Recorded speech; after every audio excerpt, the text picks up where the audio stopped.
No, I was born in southern Illinois. That's a state, in the early days, they used to say that you could drive further and see less there than any place in the country. And it was so dry, speaking of water, so dry that you'd have to prime yourself to spit. I was thinking as I looked at the great ships, how times have changed, even since I've been on the planet. There was no electricity, no automobiles, no airplanes.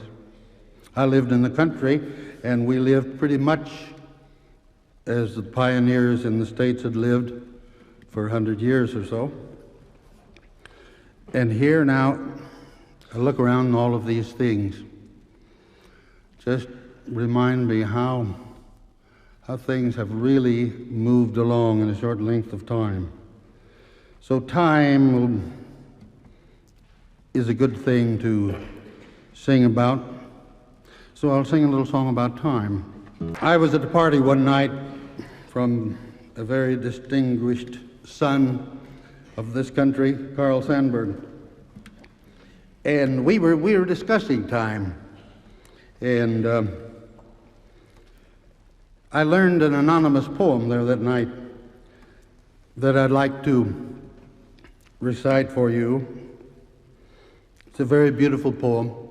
It goes like this. It has to do with time.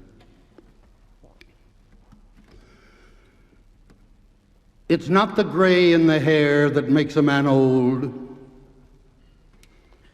nor the faraway look in his eye, so I'm told. But when the mind makes a contract the body can't fill, then you're over the hill, brother, you're over the hill. Every time I sing, if I don't sing a certain song, the audience feels as if I have cheated them.